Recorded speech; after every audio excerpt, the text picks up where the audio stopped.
होली का त्योहार लोग बड़े धूमधाम से मना रहे थे। लेकिन एक लड़का अपने ही गांव के एक घर में जाता है।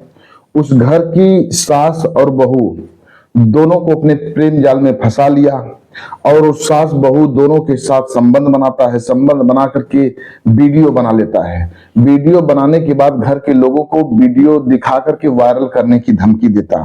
फिर इसके बाद जो हुआ कहानी में आप सबको विस्तार से बताएंगे। नमस्कार, प्रणाम। हम अजीत यादव शेरा भाई, हमारे इस चैनल में आप सबका बहुत बहुत स्वागत है।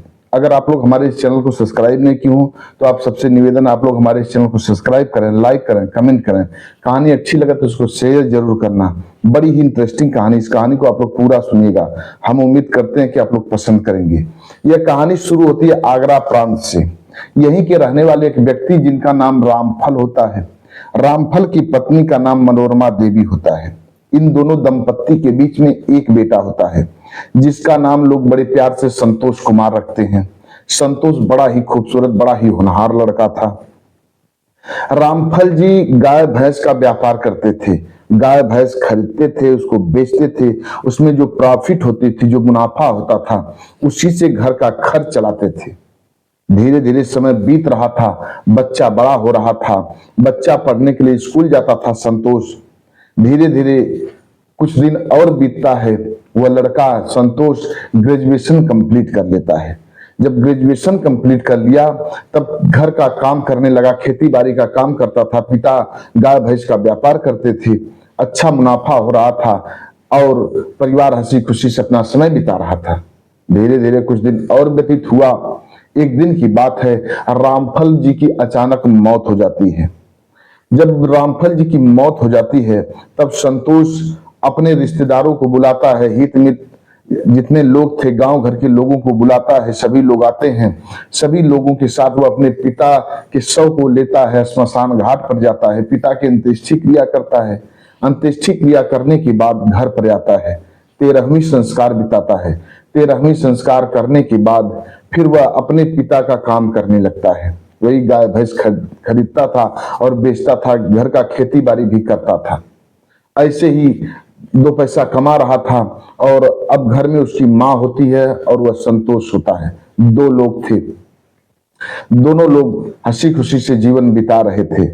एक दिन की बात है, हितई नतई के कुछ लोग इकट्ठा हो करके सभी लोग संतोष के घरे आते हैं और एक लड़की वाले को अपने साथ लेकर के आते हैं। लड़की वाले का नाम रामबदन होता है। रामबदन की एक लड़की थी जिसका नाम था रेखा। रेखा बड़ी ही खूबसूरत थी। रेखा से शादी के लिए संतोष को रामबदन जी चयनित कर लेते हैं। जब चयनित कर लेते हैं तो शादी का डेट रखवा दिया जाता है और मुहूर्त निकलवा दिया जाता है। शादी की तारीख तय हो जाती है। फिर इसके बाद जिस दिन संतोष की शादी थी, संतोष अपनी बारात बड़ी धूमधाम से लेकर के रेखा के दरवाजे पर पहुंचता है। उस रेखा के पिताजी रामबदन जी सभी बारातियों का खूब सेवा सत्कार करते हैं। फिर इसके बाद संतोष पूरे रस्मों रिवाज के अनुसार अपनी शादी करता है। शादी करने के बाद सवेरा होता है, अपने दुल्हन को अपने घर पर लेकर के आता है। संतोष की माँ मनोरमा देवी अपनी बहू को कार से उतारती हैं, घर के अंदर लेकर के जाती हैं। फिर गांव के लोग मुंह दिखाई का रस्म निभाते हैं। जितनी औरतें थी संतोष की दुल्हन रेखा के मुंह को आकर के देखती थी और उसके चेहरा को देख करके लोग काफी प्रसन्न होती थी। वह रेखा इतनी खूबसूरत थी कि गांव की औरतें खूब बड़ाई करती थी रेखा की। अब धीरे धीरे सभी रिश्तेदार अपने अपने घर चले गए, गांव घर के लोग अपने अपने घर चले गए। फिर इसके बाद शाम हुआ। यह संतोष अपनी दुल्हन के साथ सुहागरात मनाता है। सुहागरात मनाने के बाद फिर जैसे के तैसे अपने काम में लग जाता है। एक दिन की बात है, संतोष अपने दोस्त के साथ मुंबई कमाने के लिए चला जाता है। मुंबई में एक बहुत बड़ी कंपनी ज्वाइन कर लेता है। कंपनी में काम करता, पैसा अच्छा खासा मिल रहा था, करीब करीब 50,000 की उसको सैलरी मिलती है। अब वह लड़का उसी कंपनी में काम कर रहा था और एक रूम लेता है, किराए का रूम लेकर के उसी रूम में रहता था दोस्तों के साथ और काम करता था। करीब करीब साल भर का समय बीता था और जब साल भर का समय बीता था, इधर जो संतोष की माँ और संतोष की पत्नी दोनों लोग घर में अकेली थी। संतोष के गांव का एक लड़का होता है जिसका नाम चंपक होता है। अब चंपक हर रोज संतोष के घर आता जाता रहता है। संतोष की माँ अगर कोई काम होता था तो चंपक को मार्केट भेज करके कुछ सामान मंगवाना होता था तो मंगवा लेती थी।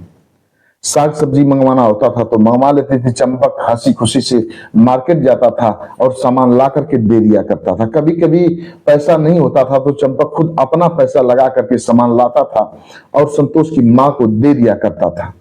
संतोष की माँ उस लड़के से काफी प्रभावित हो जाती है। एक दिन की बात है, संतोष की माँ मनोरमा अपने कमरे में अकेली होती है। बहू अपने मायके गई हुई थी। मनोरमा चंपक को अपने पास बुलाती है और अपने चारपाई पर बैठा लेती है। चारपाई पर बैठाने के बाद मनोरमा चंपक के बदन को सहलाने लगती है। उसकी मनोरमा की नीयत खराब हो चुकी थी चंपक के प्रति। अब संतोष चंपक समझ जाता है कि ये बुढ़िया की नीयत खराब हो चुकी है। अब चंपक वहां से भागना चाहता है लेकिन वह मनोरमा उसकी कलाई को पकड़ लेती है और जबरदस्ती उसको बैठा लेती है। बैठाने के बाद कहती है, चंपक मैं तुमसे बेपनाह मोहब्बत करती हूँ, तुम मेरी हवस की आग को शांत करो और तुम्हें जितना पैसा चाहिए मैं तुम्हें पैसा देती रहूंगी। मेरा बेटा अच्छा पैसा कमा रहा है। चंपक जब इतनी बात सुनता है वह लालच में आ जाता है, उस बुढ़िया की बात में आ जाता है और उस बुढ़िया के साथ नाजायज संबंध बनाने लगता है। समय समय पर बुढ़िया से पैसा ऐंठता था, उस मनोरमा से खूब पैसा ऐंठता था। बेटे की कमाई जब भी मनोरमा के पास आती थी वह आधी कमाई चंपक को दे देती थी। ऐसे ही समय बीत रहा था। एक दिन की बात है, संतोष की पत्नी जो मायके गई हुई थी घर पर आ जाती है। एक दिन अपनी सास को चंपक के साथ संबंध बनाते हुए देख लेती है। अब संतोष की पत्नी रेखा की भी नीयत खराब हो जाती है। एक दिन रेखा भी चंपक को अपने पास बुलाती है और चंपक से कहती कि चंपक मैं भी तुमसे बेपनाह मोहब्बत करती हूँ। मैं जानती हूँ तुम मेरी सास के साथ संबंध बनाते हो, तुम मेरे साथ भी संबंध बनाओ। अगर तुम मेरे साथ संबंध नहीं बनाओगे तो मैं इस बात की चर्चा पूरे गांव में बिखेर दूंगी, फैला दूंगी। अपने पति से भी इस बात की जानकारी अपने पति को भी बता दूंगी। हो न हो मेरे पति तुम्हारे साथ कुछ अनर्थ कर बैठे।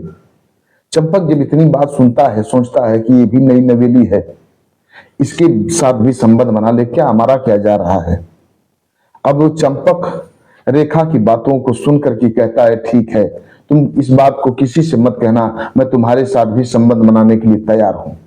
अब चंपक रेखा के साथ भी नाजायज संबंध बनाने लगता है। अब दोनों सास बहू समय समय पर चंपक के साथ संबंध बनाती थी। अब धीरे धीरे समय बीत रहा था। एक दिन होली का पर्व आ जाता है। होली के पर्व के दिन सुबह से ही चंपक शराब की नशे में था। जब इतना शराब पी लिया कि वह जब कामुक्त हुआ तब सीधे मनोरमा के पास आता है। मनोरमा के कमरे में चला जाता है। बहू बाहर कुछ काम कर रही थी रेखा, और मनोरमा के साथ वह चंपक संबंध बनाने लगता है। संबंध बनाते समय अपने मोबाइल में वीडियो बना लेता है। वीडियो बनाने के बाद फिर इसके बाद शाम को जब रात होती है तो रेखा के साथ भी वह चंपक संबंध बनाता है। रेखा के साथ भी जब संबंध बना रहा था उस वक्त का वीडियो बना लेता है। अर्थात सास बहू दोनों के साथ संबंध बनाया होली के दिन और दोनों के साथ संबंध बनाते समय का वीडियो बना लिया। अब वीडियो बनाने के बाद अब वो चंपक की नीयत और खराब हो जाती है। अब चंपक के दिल में लालच बढ़ जाती है। चंपक सोचता है कि इस वीडियो को संतोष के पास भेज दूं और संतोष से काफी पैसा वसूल कर लूं। संतोष को धमकी दूं कि अगर पैसा नहीं दोगे तो मैं इस वीडियो को वायरल कर दूंगा।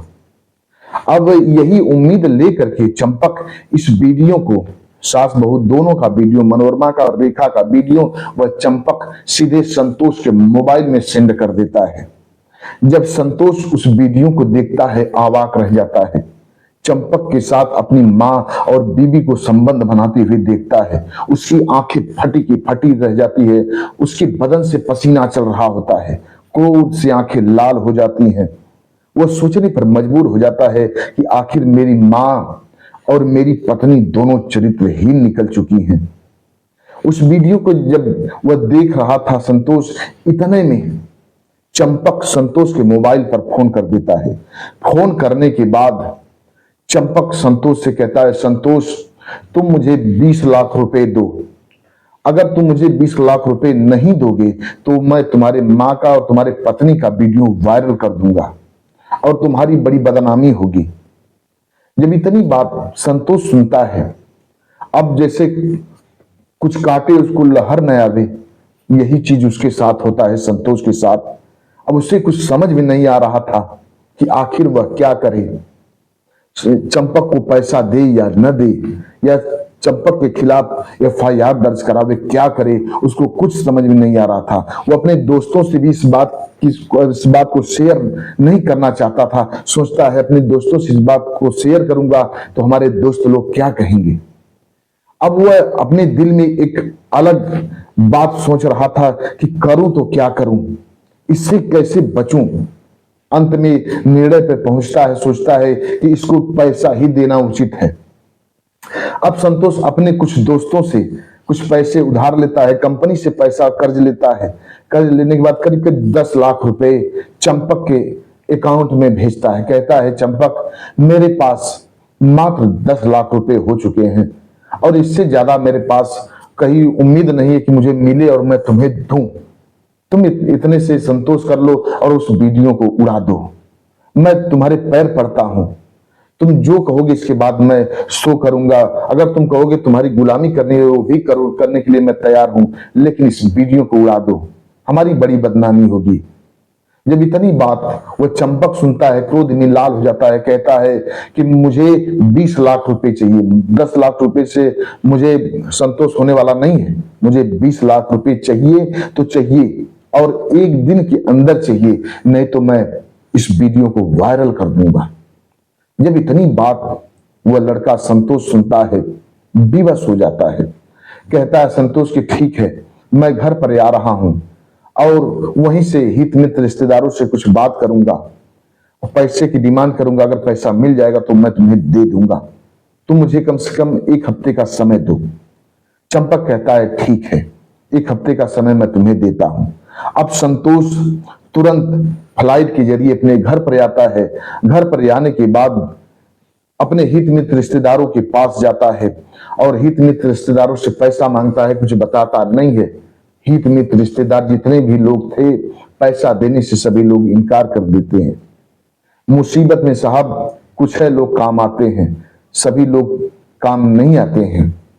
जब आप किसी से पैसे की डिमांड करेंगे उस वक्त अच्छे से अच्छे लोग अपने कदम को पीछे हटा लेते हैं। वही चीज इस संतोष के साथ भी हुआ। अब संतोष पागल सा हो गया, विक्षिप्त सा हो गया, उसे कुछ समझ में नहीं आ रहा था कि वह क्या करे। अब संतोष सोचता है कि अब इस दुनिया में रहना हमारे लिए उचित नहीं है, अब मैं कहां से चंपक को पैसा दूं। विवश हो जाता है वह लड़का संतोष। अपने घर आता है, शाम को सभी लोग खाना खा करके सो गए, किसी से कुछ कहता नहीं है। एक लेटर लिखता है और सारी बात चंपक जो उसके साथ छलावा किया था सारी बात एक पेपर पर लिखता है और उस पेपर पर वीडियो का भी सुझाव देता है। अपने मोबाइल का पासवर्ड भी उस पेपर पर लिख देता है और उस वीडियो की भी जानकारी देता है। फिर इसके बाद अपने ही घर में फांसी लगा करके वह लड़का आत्महत्या कर लेता है। आत्महत्या करने के बाद सवेरा होता है, उसकी माँ, संतोष की माँ और पत्नी देखती हैं कि अंदर संतोष अपने कमरे में फंदे से लटका पड़ा है। अब गांव घर के लोग जुट जाते हैं, उसी में से कोई पुलिस को फोन कर दिया, पुलिस आती है और पुलिस आने के बाद संतोष के शव को बरामद करती है। बरामद करने के बाद पोस्टमार्टम के लिए उसके शव को भेज देती है। पोस्टमार्टम के लिए जब शव को भेज देती है, फिर इसके बाद वो जो लेटर लिखा था, पर्चा लिखा था, उस पर्चे को उठाती है, पुलिस पढ़ती है। पुलिस अवाक रह जाती है। उस पासवर्ड के जरिए उसके मोबाइल के लॉक को खोलती है पुलिस। इसके बाद जब वीडियो देखती है, पुलिस दंग रह जाती है। अब पुलिस तुरंत महिला पुलिस को बुला करके सास बहू दोनों को गिरफ्तार करवाती है। फिर इसके बाद पुलिस चंपक के घर दबिश देती है और चंपक को भी गिरफ्तार कर लेती है। चंपक को गिरफ्तार करवाने के बाद तीनों लोग कोर्ट में जाते हैं। कोर्ट में जज साहब तीनों को उम्र कैद की सजा दे देते हैं। आज भी तीनों उम्र कैद की सजा काट रहे हैं। सास बहू की एक गलती पूरे घर को तबाह कर दिया।